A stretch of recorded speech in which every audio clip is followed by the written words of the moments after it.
Thank you so much for tuning into this video. My name is Z, and as the title of the video states, today's topic of discussion is going to be Infantry Garrison Hero pairs. This topic is one that has come up quite frequently for me in my channel. As of recently, I've been doing a number of live streams consistently, doing account reviews, player guidelines, player guides, just general topics of discussion, general questions, and honestly, the biggest part of it, like I mentioned a little bit ago, is the account reviews piece. And whether it be on stream or off stream, I have received a large sum of questions as an Infantry Garrison hero, or sorry, Infantry Garrison player myself, of, based on the current state of the game, and obviously with IGG releasing heroes far more frequently, with their updates through Top Commander, like what is, based on the current state, the best heroes that I should be working towards and building up and awakening and transcending and such to, better suit myself as an Infantry Garrison player or upcoming Infantry Garrison player to set myself up for success. And it is a question that is kind of hard to answer from just a generalized standpoint. The reason for that is that when you think of Garrison, it's very easy to kind of get caught up and say, oh, just use this hero and this hero as a pair and you'll be successful, when there are so many different situations and scenarios in Garrison and in rallies and in field that are very unique situations or scenarios, or basically just like environments or war times that maybe one hero pair may shine as opposed to another. I've highlighted a few of them here, and on another graphic that I've built out, I've actually targeted some other, I'm going to call them honorable mentions based on unique scenarios and situations as well. But primarily when you're playing an island raid, an archipelago raid, or in Genesis War being the primary forms that are of game modes that you're going to find yourself in a garrison situation, obviously we do have the addition of like off limits and Pompeii now and such, but these are primarily the states of garrison that you'll find yourself in, whether you're taking a single rally, you have the threat of multi-rally, like an archipelago raid specifically, where you can set up to 3 rallies at a time on a garrison, or a single or multi-rally garrison with swarm. And what I'm really specifically mean here is that if you're playing in a bracket where the opposing legion or faction or enemy team has a whale on their team, or a player that has a large sum of troops and is strong enough through their armaments, their garage and stuff, to not only rally you, but then swarm you with troops as well. So you can have up to 10 marches hitting a single tower at a time. 10 marches or rallies, basically, three rallies plus 7 marches, totaling 10, hitting your tower at any given time. And based on those 3 specific situations, there are hero pairs that will shine in certain situations or in certain scenarios more than others. And I'm hoping to break down with this video to kind of show you what it is that each hero pair brings in terms of strengths, and what weaknesses do they have and shortcomings that maybe make them better in certain situations than others, and we'll try to cover all that. So without further ado, we'll dive straight in. But I do want to go ahead and mention that if you do want to be a part of the opportunity to have your account reviewed, ask general questions, and that kind of a thing, feel free to drop a comment down below. I'm happy to answer any questions there. Also go on ahead and let me know your thoughts. Like, what are your thoughts in the current state of the game in terms of Garrison, or as a Garrison player yourself, not having to be specifically infantry? Do you feel like Infantry Garrison is in a good place? Do you feel like Garrison states for other troop types are maybe thriving more than infantry? Or maybe what are some of the pain points or strengths that Infantry Garrison has right now that you yourselves have seen in the games that you're playing, in the matches that you play? And I'd love to hear that. Aside from that, obviously by subscribing, you also get notified when the live streams come up. So if you need any help with your account, need any reviews of it and that kind of a thing, or just have any other general questions you want to ask in a live environment, go on ahead and feel free to do that. And I look forward to seeing you in those live streams. Without further ado, like I said, let's just go ahead and dive straight in. So starting off with a single rally garrison, we have Boyd and Riven. Now the green is going to be the pros here, the reds are going to be the cons. And in the green section, the first highlight is that this has a very high single target skill damage setup, right? Riven has obviously the skill damage over a period of time. Boyd amplifies that with his 35% skill damage that he offers from his second skill. Alongside the high single target skill damage that they have very high sustain, right? Boyd, through his weapon and leveling it up, can receive up to 30% additional shield health. We also see that similar ranges with Riven and what she offers for the bonus shield health as well. So between those two things, or those two components, and then plus the fact that Boyd offers the ability to reflect damage based on the damage taken by the shield, it's just very hard to break this garrison when you're only under the threat of a single rally. typically with a single rally without swarms and such, between the basic counter and skill damage that it's dealing, it can be a very high amount, especially with, say, like a Rabina rider rally or a ranged rally. However, because there's so many shields firing off, up to 5 shields just between the two of them, 6 if you have the comms radar rare hone, it's just very hard to break through that shield health and actually have your white numbers popping up every second that indicate that you're dealing basic and counter damage and such. So this is just a very high sustained team, and in a single rally garrison environment thrives because of that survivability factor that they bring. And so, as mentioned here, it's hard for a single rally to penetrate that shield HP to get a consistent output of damage onto the garrison itself. As noted here in the red, the biggest con here that we see is that it has low damage output to multi-rally and swarms. When shields are active for this pair, Riven does offer a little bit of a counter damage boost.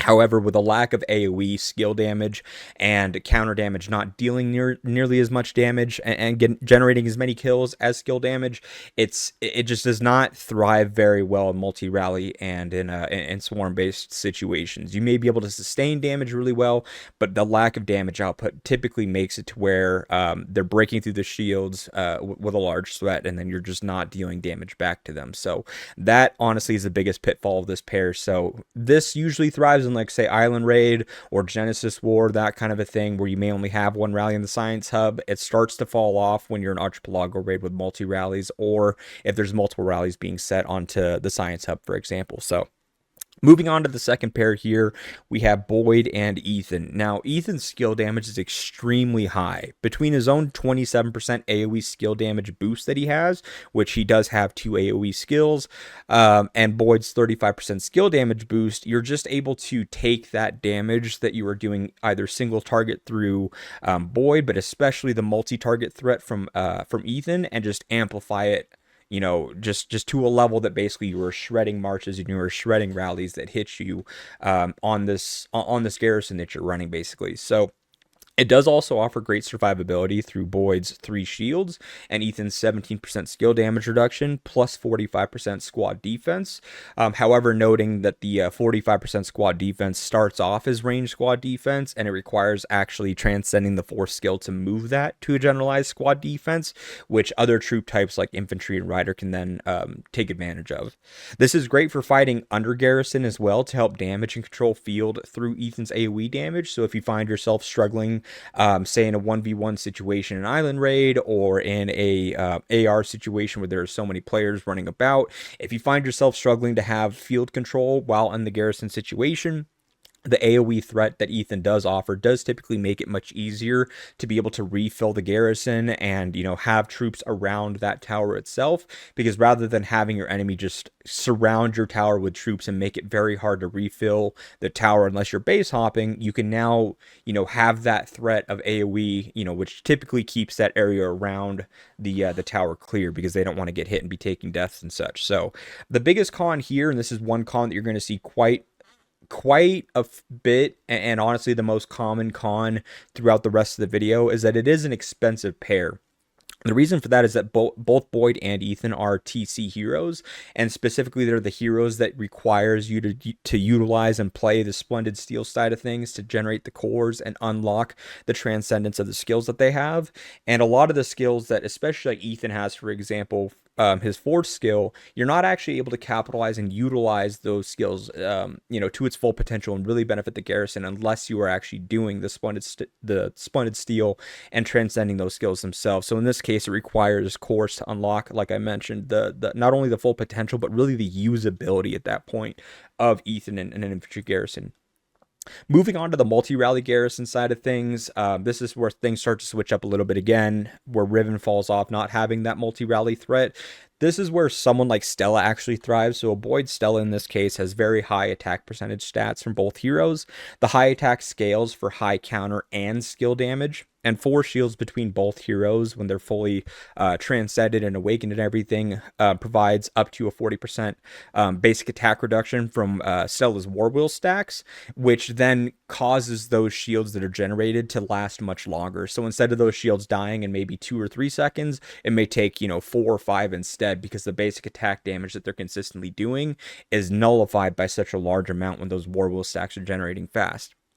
Now, because you're taking multi-rallies threats in this garrison, your war wheel stacks will stack far quicker, because war wheel as a skill itself and as a mechanic generates on a percentage-based chance, which is 30% or 50% after transcended per counterattack per target. So if you are being rallied by one rally, you have a 30% chance per attack or 50% chance per counterattack to generate one war wheel stack. But if you're being rallied by 3 rallies and say AR, it's 30 or 50% per second per rally. So up to three war wheel stacks can be generated per second with a 3 rally threat on the tower at a 50% chance when transcended. So you're stacking those war wheel stacks extremely fast because you have multiple targets hitting your tower and because you're proccing multiple counterattacks per second. So the 35% bonus skill damage from Boyd also scales the high single target skill damage into the primary target that Stella provides. She does have 2 skill damage skills that she has. They are both single target as opposed to Ethan, who has AoE in his sense. With Stella, once you generate enough war wheel stacks, which is 10 stacks, what ends up happening is that she removes all the stacks and actually utilizes a high skill damage skill to hit the primary rally that's hitting her, or the primary target. And because you have 3 rallies hitting you at once and you're stacking war wheel stacks so fast, you're typically firing off that skill damage very quickly. And because there's a 35% bonus skill damage boost from Boyd, it impacts that damage output, that much more. So not only are you firing off that skill damage quickly, you're firing it off and it's killing the rally very, very quickly. So even though they have the threat of multiple rallies hitting your tower, and yes, that does hurt the tower, that additional threat that they're providing is in turn increasing your damage as well. So it's kind of like a double-edged sword almost for them. Now, again, similar here, this is expensive, with both Boyd and Stella being TC heroes and requiring cores to even use Stella in Garrison properly. Second and third skill being transcended as a requirement. A third skill makes it to where the HP that she provides is not only available in rallies, but is available to her in field and in garrison. And the second skill takes you from the 30% chance to grant 1 war wheel stack on counterattack to a 50% chance as mentioned. Now, moving down for the multi-rally garrison, we do see Boyd and Ethan here as well. I'm not going to highlight all the same things, but why this works well in multi-rally garrison is that the high AoE skill damage from Ethan makes it difficult for the second and third rallies to try and trade positive through the advantage of not directly tanking the tower. So even though you may not be dealing basic attack damage to the second and third rallies, you're dealing counter attack damage and also skill damage in this case through the AoE skills. But again, the pitfall here is that Ethan does require the first and fourth skill transcended to pair with an infantry garrison, and typically it's optimal to also at least have the second skill transcended, as that increases his ability to stack his mechanic also, similar to Stella with her war wheel stacks. So again, we've already talked about Boyd and Ethan, so I don't want to have to dive into that, but very similar. It works very well in the multi-rally garrison, and you would see that also. Moving on to the last point here, or the last essentially situation that you may find yourself in most commonly, is a single and multi-rally garrison with swarm threat. Now, this is where Boyd and Stella shines specifically, and Ethan tends to fall off. And the reason for that is, again, the war wheel stacks are, you have a chance to proc that with every counterattack that is happening. So the more threats that are hitting the tower at once, the more amount of chances per second you're going to be stacking war wheel stacks. So as opposed to just having 3 rallies hit the tower and up to a 50% chance per rally per second, you now have up to 10 targets hitting you per second, and all of those 10 basic attacks that they're hitting you with every second, you are also providing a counter attack per second, and each one of those counter attacks have a chance to generate a war wheel stack. So you can see how fast you could be stacking war wheel stacks here. And even though those swarms may be dealing damage to the tower, because of how fast you're pumping out that skill damage onto that tank rally, you will see that tank rally get shredded as long as you're able to sustain this damage that's coming into the tower. Now, also because of the war wheel stacks generating a basic attack reduction, you're nullifying a large portion of the threat that's hitting the tower, because skill damage typically fires off from a rage skill every 6 to 9 seconds on marches and squads, but you're dealing counter damage every single second, and they're dealing basic attack damage to you every second. And those war wheel stacks at max capacity have reduced basic attack damage that you take by up to 40%. And so you, again, are nullifying a large portion of the damage that they are funneling into the tower on a consistent basis. You're nullifying that by up to 40% through those fast stacks that are being generated. So again, the highlight here, as you can see as you read these bullet points, highlights and primarily operates around the fact that War Wheel is generally being stacked very, very quickly in a swarm type situation. So that is why this pair shines. Your fast War Wheel stack means that the Stella's 4 skill finder performance will be triggered far faster against the rally target, dealing high skill damage, increasing all damage by 28.5% for 3 seconds as well, which is a part of one of Stella's skills. It mentions on there that when she clears the War Wheel stacks, you increase your damage by 8.5% by an additional 20% once you get under a certain amount of troop count or troop size, and that just further amplifies the damage that you're dealing. But because this is general damage that's being increased, this increases your basic, your counter, and your skill damage all, instead of just the flat skill damage that Boyd is offering. So it's a very large damage boost you'll have consistently in a swarm-based basis. Again, here, this is expensive, with Stella requiring her skills to be transcended, and because the War Wheel stacks are what makes this part shine, you really, really need to emphasize and have the second skill transcended in this case to go from that 30% to 50% chance to generate a War Wheel stack per counter attack. Otherwise, you lose a large sum of your damage potential, as that's a 66% increase, basically. So moving on to the other graphic here, as I made mention to you, I was going to have an infantry pair honorable mention section. Now, what this is that whether it be for specific situations or scenarios, with Boyd and Victor here on the far left, or a more budget-friendly situation or scenario with Stella and Riven, or on the far right, a very unique situation where you have the Miyamoto skin. I'll kind of highlight for the three of these why these garrison pairs also work and in what situations. So diving straight in with Boyd and Victor, this is ideal for your base garrison versus a single rally, because Victor provides a multi-troop attack buff. If you have 2 or more types of troop in a garrison, he receives an additional attack boost, which we do see obviously by default in your base garrison. It also makes it to where there are some heroes that may say, oh, if you're only leading infantry troops and that kind of a thing, get a boost. Victor kind of is the opposite of that. He wants to be in an environment that has different troop types, and again, your base is a situation where by default you're going to have that more than one troop type in garrison. So it's also extremely high single target skill damage on the output. Not only do you have the 35% bonus skill damage from Boyd, but Victor's rage skill has a 20% bonus damage that he applies to that rage skill itself when Victor is in a garrison. So those two kind of co-align and work in cohesion with each other to really amplify the damage that you're getting from Victor, who already has a high single target skill damage skill through his rage skill. This also does provide high survivability through the 3 shields offered from Boyd, paired with the 37% HP from Victor and 35% infantry HP from Boyd also, which actually increases the infantry HP that you have by 72%, but then that 37% HP also applies to all troops in your garrison, also your other troop types, so it really does help to keep you sustained at that point. And Victor also does provide a 17% skill damage taken reduction, which helps again to keep that garrison healthy and Boyd shields healthy throughout the entire time of combat. Just as a little bonus perk here, it's not too much, nothing too crazy, but there is a 20% chance to deal bonus damage from basic attacks from Victor, basically, that he offers in his kit, but that's amplified because it is skill damage. It's amplified from Boyd, so it actually bumps that single target damage that you're basically doing. So even though it procs on basic attack with a 20% chance from Victor, Boyd amplifies that with that 35% bonus skill damage. So it really does help to amplify the damage that you do. The con here is that it is kind of awkward to obtain Victor these days. We don't see many leader hero roulettes anymore from him or Bianca like we used to. So at the opportunity or chance to get him, I probably would, just because Victor is seen as one of the best, if not the best, lead or support hero to utilize on a base garrison. So if you are one of those players that likes to random port around at the start of an event or during an event and take base garrison hits, especially like Genesis War, Island Raid, to generate points, this would be, as an infantry player, a great pair to be running in those situations.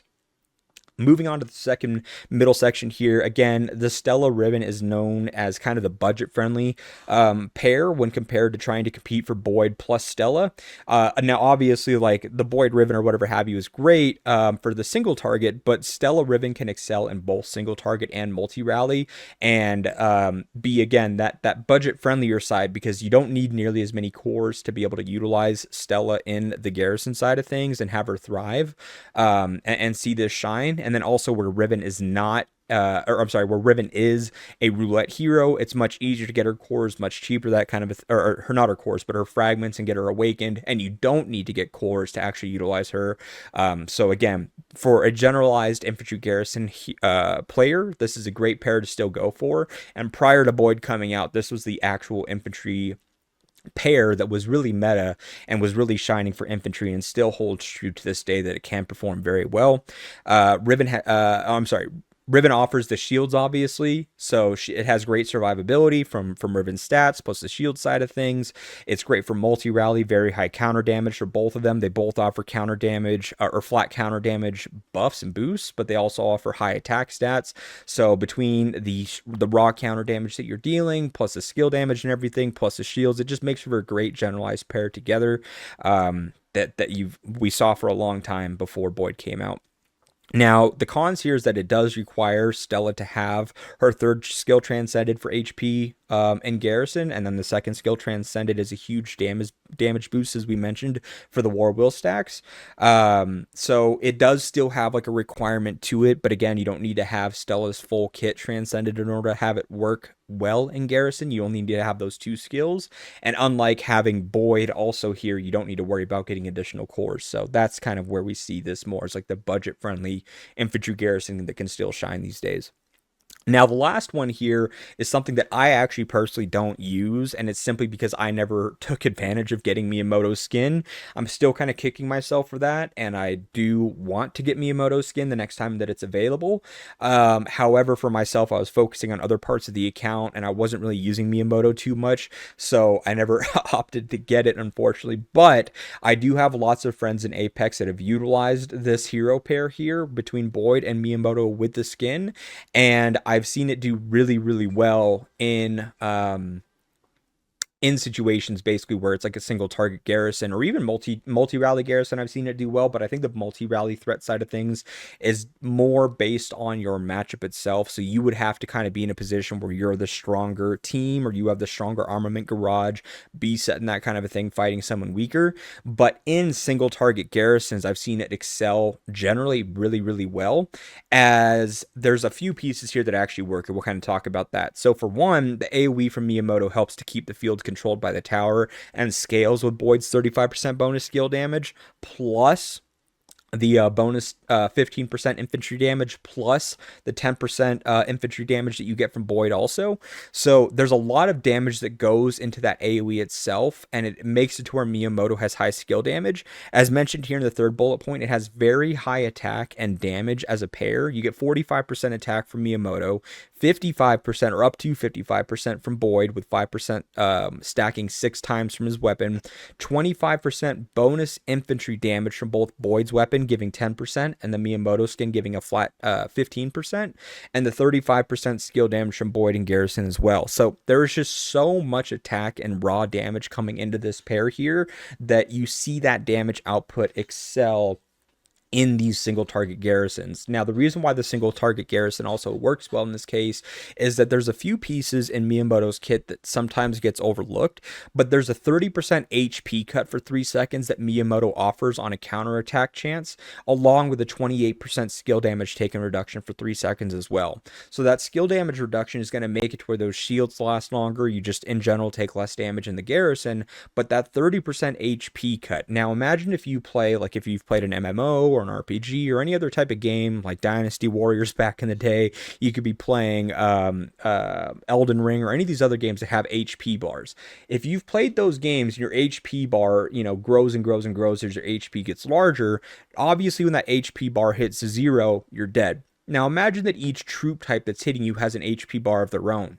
When Miyamoto applies an HP cut, take that HP bar that they have and just slice off 1/3 of it.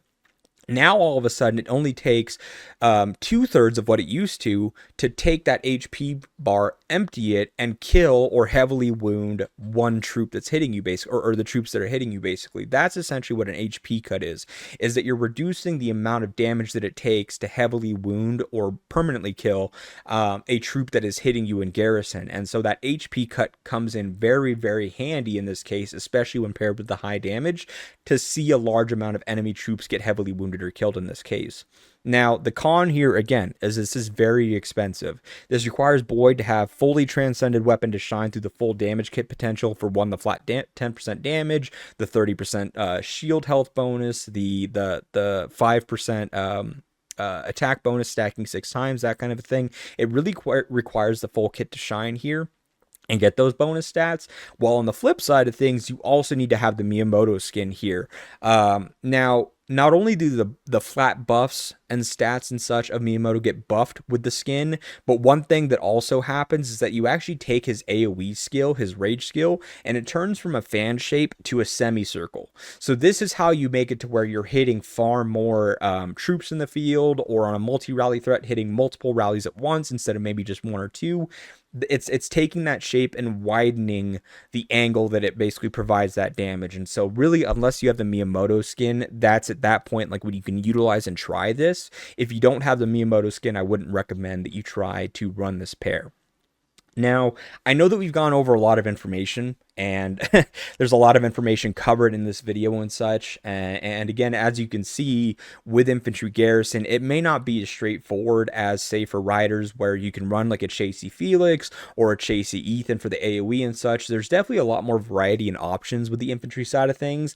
But if you are somebody that is able to obtain the heroes necessary, like Stella, like Boyd, like Ethan, Riven and such, you have the versatility and the mobility at that point, and agility to really adapt to each different type of situation that you're in and really thrive. Could you take one of these hero pairs and just run with it through all of it? Yeah, absolutely. However, what you'll see is that your reports will differ and vary based on the situation that you're in. And so, enabling yourself and your toolkit with the tools necessary to succeed in each of these roles through having all of these heroes is really what sets apart the infantry garrisons that can thrive in any situation, and the infantry garrisons that may shine sometimes and may struggle in others. So just, keep that in mind and bear that in mind here. But I really wanted to kind of cover all the different topics and angles that encompasses Infantry Garrison, as there are quite a few pieces. Again, thank you so much for watching this video. If you have any questions, any concerns, or any feedback that you want to provide based on your experience with this video, or just your experience as a Garrison player yourself, please feel free to leave that down in a comment below. I love responding to the comments. It's my favorite thing. I just love interacting with the community in general, hence why I'm doing a lot of these live streams and such. If you haven't already, at the end of this video, I will go on ahead and post 2 thumbnails also at the end, where you can click on them to check out either the live streams playlist that we have, or check out the playlist that I have that encompasses some of my other guides. So please feel free to check out those videos and leave me some feedback on how you feel those videos and those live streams are, and maybe what you'd like to see in a future case as well, or in future videos and live streams also. So again, thank you so much for being here. I appreciate you all. Just can't thank you enough for what you've done for this channel and done for me and my family. Please remember today to go on ahead and hug one of your loved ones. Tell them you love them. Life is short. You never know when things can change. And so if you have the opportunity today to hug someone and tell them you love them, I say do it. So love you guys. I will see you guys soon. See you in the next one. Peace. Every time the full moon comes around, the change